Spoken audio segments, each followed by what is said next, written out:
अस्सलाम वालेकुम जी। लगातार टी20 में बुरी कारकर्दगी की वजह से मैनेजमेंट और आकिब जवेद ने पाकिस्तान के स्क्वाड में से 4 से 5 खिलाड़ियों को हमेशा के लिए टी20 से फारिग करने का फैसला किया है।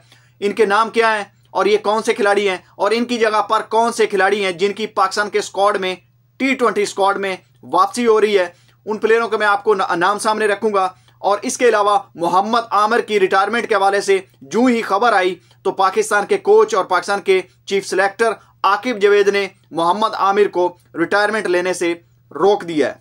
जी हाँ, बड़े अहम जराए से ये खबर मिली है और इसकी डिटेल मैं आपके सामने आगे चल के इस वीडियो में शेयर करूंगा। लेकिन सबसे पहले बात कर लेते हैं पाकिस्तान के टी20 मैच के हवाले से, जो रात को पाकिस्तान ने 206 रन करके पहली बार हिस्ट्री में टी20 हिस्ट्री में 200 से प्लस रन करके ये मैच हारा है।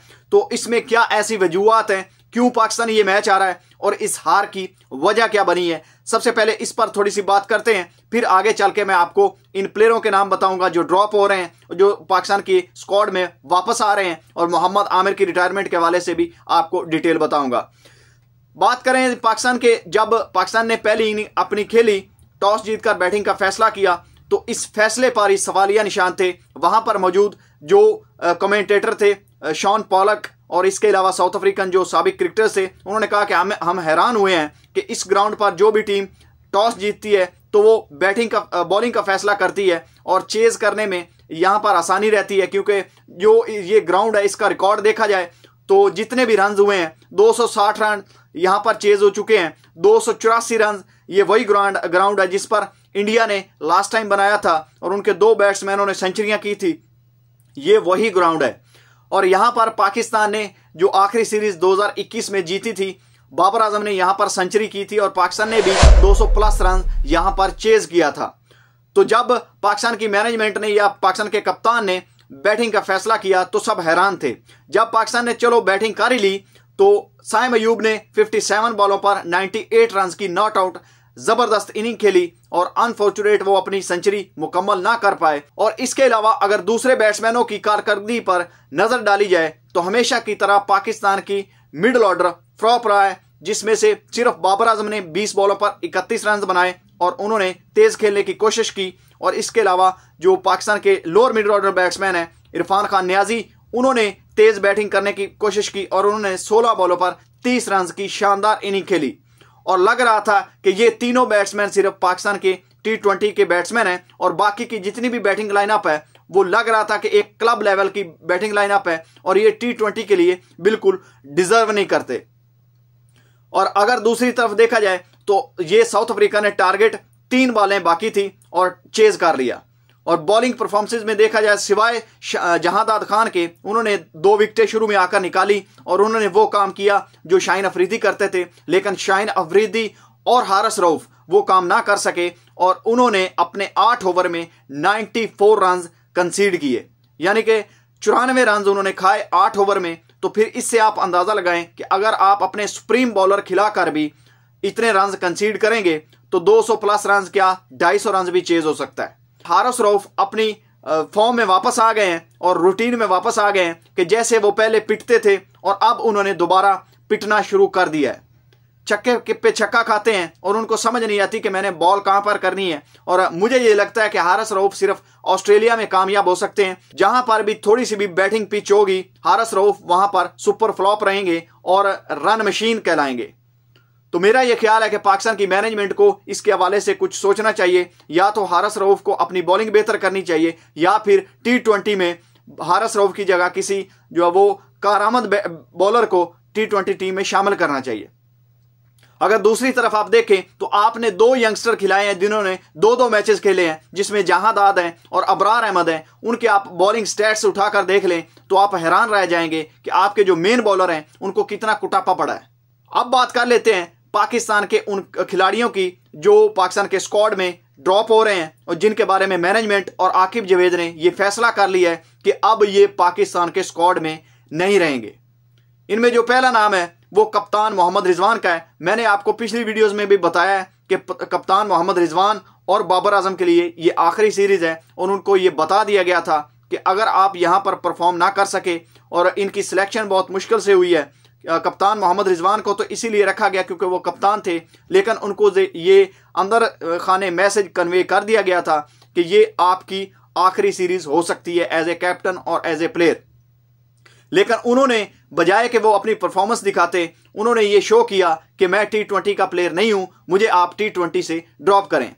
दोनों इनिंग में सुपर फ्लॉप इनिंग खेली और पहले मैच में उन्होंने 62 बॉल यानी कि 10 से ज्यादा ओवर खेलकर सिर्फ 74 रन बनाए। और ये वाली जो इनिंग थी, साथ वाले बैट्समैन साइम अयूब कितनी खूबसूरती से छक्के चौके लगा रहे थे, लेकिन हमारे कैप्टन साहब 13 बॉलों पर 11 रन बनाकर आउट हो जाते हैं।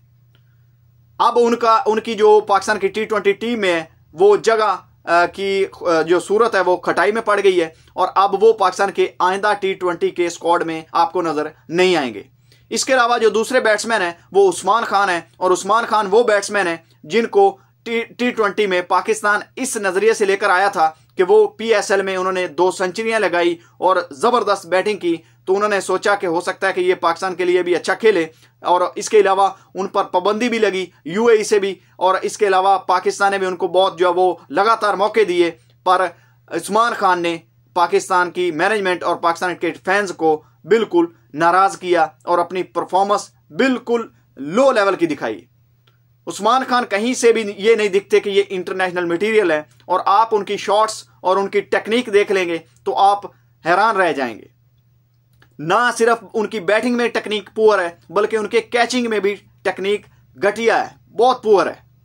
हालांकि मैं ये बड़ी हाश जबान इस्तेमाल कर रहा हूं, लेकिन मेरा ये ख्याल है कि जो उस्मान खान है वो इंटरनेशनल मटेरियल नहीं है। अगर वो अपने आप को प्रूव करना चाहते हैं तो डोमेस्टिक में जाएं और वहां पर अपनी टेक्निक बेहतर करें और अपने आप को इनहेंस करके फिर इंटरनेशनल क्रिकेट में वो जगह पा सकते हैं। अदरवाइज वो अब हमेशा के लिए पाकिस्तान के T20 स्क्वाड से ड्रॉप हो रहे हैं। इसके बाद जो दूसरे खिलाड़ी हैं, तीसरे खिलाड़ी हैं, वो हैं तैयब ताहिर। तैयब ताहिर को लगातार मौके मिल रहे हैं, लेकिन तैयब ताहिर की भी टेक्निक सेम उस्मान खान जैसी है। आप उनका बैट देखेंगे तो ऐसे छटक कर वो शॉट मारने की कोशिश करते हैं कि लगता है कि बाउंड्री से पता नहीं कहीं दूर चली जाएगी बॉल, लेकिन उनकी टेक्निक में भी बहुत से जो वो फ्लॉ हैं। तो अब सुनने में ये आ रहा है कि तैयब ताहिर को भी हो सकता है कि T20 में से हमेशा के लिए ड्रॉप किया जाए। इसके बाद जो चौथे खिलाड़ी हैं वो मैंने आपके साथ पहले भी शेयर कर चुका हूं कि हारिस रऊफ की जो बॉलिंग टेक्निक है, बॉलिंग की उनकी परफॉर्मेंसेज हैं लगातार T20 में, वो बहुत ही पैथेटिक और बुरी है।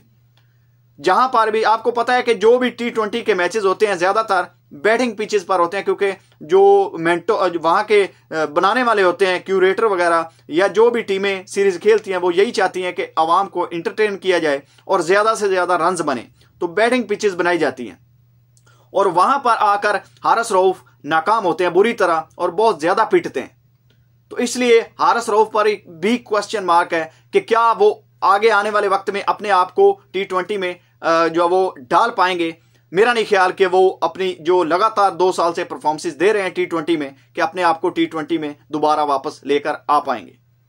अब मैं आपको बताता हूं कि पाकिस्तान के वो कौन से 4 खिलाड़ी हैं जिनको पाकिस्तान की टीम में वापसी करवाई जा रही है और उनको जगह मिलने जा रही है, जिसमें पहला नाम है फखर जमान का। और फखर जमान के हवाले से अब सब कह चुके हैं कि फखर जमान पाकिस्तान की टीम का परमानेंट हिस्सा होने चाहिए और उनको ओपनिंग साइम अयूब के साथ करनी चाहिए।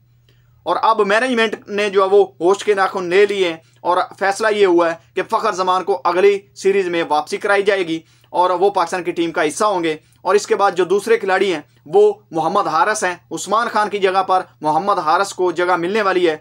साइम अयूब और फखर जमान ओपनिंग करेंगे और 1 डाउन पोजीशन पर बाबर आजम आएंगे और उस्मान खान की जगह पर मोहम्मद हारिस को जगह मिलने वाली है। इसके बाद जो और एक मिडिल ऑर्डर के बैट्समैन हैं जो लगातार T20 के डोमेस्टिक टूर्नामेंट में परफॉर्म कर रहे हैं और पिछले 2 साल से उनकी परफॉर्मेंसेज आ रही हैं, हुसैन तलत। और तैयब ताहिर की जगह पर अब जो बड़ा नाम सामने आ रहा है वो हुसैन तलत का है। लगातार 1 सेंचुरी और 2 50 वो चैंपियन कप में कर चुके हैं और इससे ज्यादा परफॉर्मेंस क्या देंगे वो। तो अब हुसैन तलत को पाकिस्तान के मिडिल ऑर्डर में फिट करने की कोशिश कर रही है पाकिस्तान की मैनेजमेंट, कि देखते हैं कि अब हुसैन तलत इंटरनेशनल में आकर क्या परफॉर्म करते हैं। और इसके बाद एक और नाम है जो कि पाकिस्तान के स्क्वाड में शामिल किया जाएगा, वो हैदर अली का है। और हैदर अली दोबारा अपनी फॉर्म में वापस आ गए हैं और ना सिर्फ वो अपनी फॉर्म में वापस आए हैं बल्कि वो अपनी टीम की कैप्टनसी भी कर रहे हैं और अपनी टीम को जितवा भी रहे हैं अपनी बैटिंग से। तो ये कुछ नाम हैं जो पाकिस्तान की टीम में वापस आ रहे हैं और ये वो प्लेयर हैं जो पाकिस्तान की टीम से ड्रॉप हो रहे हैं। अब बात कर लेते हैं मोहम्मद आमिर के हवाले से। तो मोहम्मद आमिर ने, इमाद वसीम ने कल जो अपनी रिटायरमेंट का फैसला किया और अब जो है वो मोहम्मद आमिर ने अपनी रिटायरमेंट ऐलान किया। जो ही उन्होंने अपनी पोस्ट लगाई रिटायरमेंट के हवाले से, तो पाकिस्तान की मैनेजमेंट और आकिब जवेद की तरफ से उनको ये मशवरा दिया गया या उनसे ये कहा गया कि आप फिलहाल रिटायरमेंट ना लें। जी, ये बड़े बावसूख जराए से खबर मिली है कि मोहम्मद आमिर को ये खबर यानी कि उन तक ये पैगाम पहुंचाया गया है कि आप रिटायरमेंट अभी तक ना लें। अब इसके हवाले से पीसीबी का जो वो क्या लाए अमल है या पीसीबी क्या सोच रहा है, आकिब जवेद क्या सोच रहा है, ये तो वो ही खुद बता सकते हैं। लेकिन अभी तक जो खबर आई है बावसूख जराए से वो यही आई है कि मोहम्मद आमिर को रिटायरमेंट से रोका जा रहा है।